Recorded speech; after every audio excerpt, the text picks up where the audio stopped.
ব্র্যান্ডের এলইডি এবং স্মার্ট এলইডিতে এই সকল ভোল্টেজগুলোই থাকে, শুধু এই ভোল্টেজগুলো ডাবল ইউজ করা হয়, যেমন 1.2 ভোল্ট, 5 ভোল্ট, 3.3, 1.8 এই ভোল্টেজগুলো ডাবল ইউজ করা হয়, যার কারণে এই ব্র্যান্ডের এলইডিগুলোতে লংজিভিটি অনেক বেশি হয়।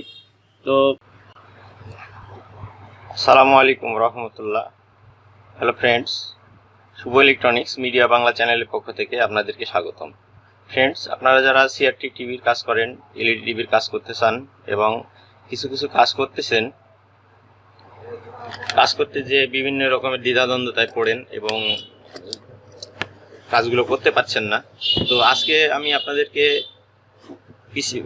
এলইডি টিভি মেন পিসিবির যে ভোল্টেজগুলো নিয়ে আলোচনা করব।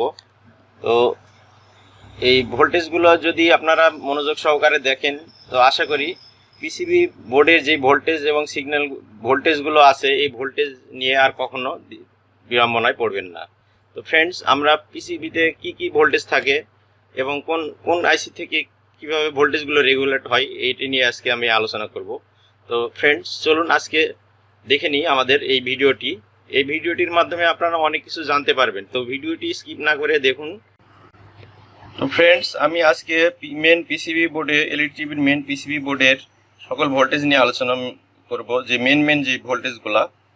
তো এই ভোল্টেজগুলো আমি আপনাদেরকে থিওরিক্যালি এবং প্র্যাকটিক্যালি দেখাবো, যে আমাদের বোর্ডে কি মেন ভোল্টেজ থাকে এবং স্ট্যান্ড বাই ভোল্টেজগুলো কোনগুলো, সেগুলো দেখাবো আপনাদেরকে। তো ফ্রেন্ডস, সর্বপ্রথম আমরা পাবো এখানে 12 ভোল্ট সাপ্লাই পাবো। পাওয়ার সাপ্লাই থেকে সর্বপ্রথম আমরা 12 ভোল্ট এই বোর্ডের সাপ্লাই ভোল্টেজ পাবো। এরপর থেকে 12 ভোল্ট সাপ্লাই ইনপুট নিয়ে এখানে একটি ভোল্টেজ রেগুলেটর আইসি আছে। এই ভোল্টেজ রেগুলেটর আইসি থেকে আমরা 12 ভোল্টকে কনভার্ট করে 5 ভোল্ট পাবো। এই 5 ভোল্ট প্রেজেন্ট হওয়া অবস্থায় আমরা এখানে 5 ভোল্ট ইনপুট নিয়ে এখানে 1.2 ভোল্ট একটি রেগুলেটর আইসির মাধ্যমে 1.2 ভোল্ট পাবো, যেটি আমরা এই এটি একটি কোর ভোল্টেজ। এবং এই 5 ভোল্ট ইনপুট নিয়ে এখানে আরেকটি ভোল্টেজ ক্রিয়েট হবে, সেটি হচ্ছে আপনার 3.3 ভোল্ট। এবং এই 3.3 ভোল্ট রেডি হওয়ার পরে যখন আমরা স্ট্যান্ড বাই থেকে রিলিজ করি, তারপরে আমরা আরেকটি ভোল্টেজ পাই, সেটি হচ্ছে 1.8 ভোল্ট। তো বন্ধুরা, এই 1.8 এটি হচ্ছে আপনার DDR2 র্যাম ভোল্টেজ। আমরা জানি RAM DDR1, DDR2, DDR3, DDR4 হয়। তো আমরা যেই নর্মাল যে বোর্ডগুলোতে 1.8 ভোল্ট পাই, এই 1.8 ভোল্টের যে র্যামটি হয়, এটি হচ্ছে DDR2। তো ফ্রেন্ডস, এটি আমরা থিওরিক্যালি দেখলাম, এরপরে আমরা প্র্যাকটিক্যাল দেখব। তার আগে বন্ধুরা, এখানে আমরা সর্বপ্রথম এসি ইন পাবো। এসি ইনের পরে ইএমআই সেকশানে পাবো, ইএমআই সেকশানে ফিল্টারিং ভোল্টেজ পাবো ক্যাপাসিটারে 330 থেকে 35, 38, 40 এরকম ভোল্ট পাই আমরা এখানে। তো ফ্রেন্ডস, এটি আমরা দেখলাম থিওরিক্যাল। এখন আমরা দেখব প্র্যাকটিক্যাল। তো ফ্রেন্ডস, এই ভিডিও মাধ্যমে যদি আপনারা কিছু শিখতে পারেন, তো আমার ভিডিওতে একটি লাইক করবেন এবং সুন্দর একটি মন্তব্য আমি সবসময় আপনাদের কাছ থেকে আশা করি।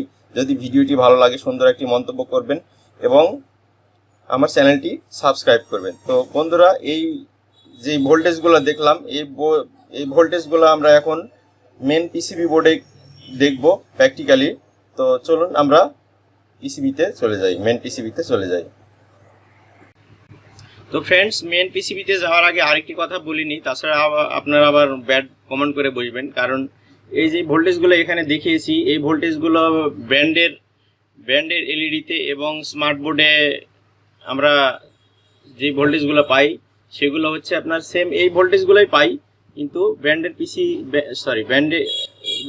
এলইডি এবং স্মার্ট এলইডিতে এই সকল ভোল্টেজগুলোই থাকে, শুধু এই ভোল্টেজগুলো ডাবল ইউজ করা হয়, যেমন 1.2 ভোল্ট, 5 ভোল্ট, 3.3, 1.8 এই ভোল্টেজগুলো ডাবল ইউজ করা হয়, যার কারণে এই ব্র্যান্ডের এলইডিগুলোতে লংজিভিটি অনেক বেশি হয়। তো ফ্রেন্ডস, চলুন আমরা প্র্যাকটিক্যালি দেখার জন্য মেন পিসিবিতে চলে যাই। তো ফ্রেন্ডস, আমরা এই পিসিবি বোর্ডে যে ভোল্টেজগুলো থাকে, এটি নিয়ে আমরা ইতিপূর্বে থিওরিক্যালি আলোচনা করেছি। তো এখন আমরা প্র্যাকটিক্যালি দেখব যে আমাদের পিসিবিতে কি কি ভোল্টেজ ক্রিয়েট হয়। তো আমি গ্রাউন্ড মিটারের এক পট গ্রাউন্ডে কানেকশন করে নিয়েছি এবং পজিটিভ পটটি আমার হাতে। তো ফ্রেন্ডস আপনারা যারা নতুন এলইডি টিভির কাজ শিখছেন তাদের জন্য এই ভিডিওটি অনেক হেল্পফুল হবে বলে আমি মনে করি। তো ফ্রেন্ডস দেখে নেব আমাদের পিসিবির ভোল্টেজগুলো। তো ফ্রেন্ডস সর্বপ্রথম দেখব আমরা এখানে সাপ্লাই ভোল্ট। মিটারে দেখুন বন্ধুরা, সাপ্লাই ভোল্ট 12 ভোল্ট। এই 12 ভোল্টের পর আমরা পাবো 5 ভোল্ট। দেখুন বন্ধুরা, এই 12 ভোল্ট সাপ্লাই ইনপুট নিয়ে এখানে একটি রেগুলেটর আইসি আছে। 12 ভোল্ট ইনপুট নিয়ে এখানে আউটপুট হয়েছে 5 ভোল্ট, এবং এই 5 ভোল্ট রেডি হওয়ার পরে এখানে আরেকটি আইসি আছে। এখানে আমরা 5 ভোল্ট ইন পাবো। ইনপুট ভোল্টেজ 5 ভোল্ট পেয়েছি এবং আউটপুটে দেখব, আউটপুটে আমরা পাচ্ছি 3.3 ভোল্ট। বন্ধুরা, এটি 3.3 ভোল্টের পর আমরা এই পাশে একটি ভোল্টেজ পাবো যেটি স্ট্যান্ড বাই রিলিজ হওয়ার পরে। তো বন্ধুরা, এটি একটি ইনফরমেশন দিয়ে নিই যে এই যে রেগুলেটর আইসি আছে,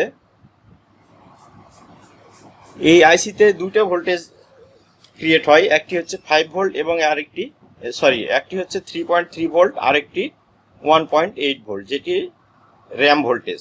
তো বন্ধুরা, এই র্যাম ভোল্টেজটি আমরা পাই হচ্ছে স্ট্যান্ড বাই রিলিজের পর।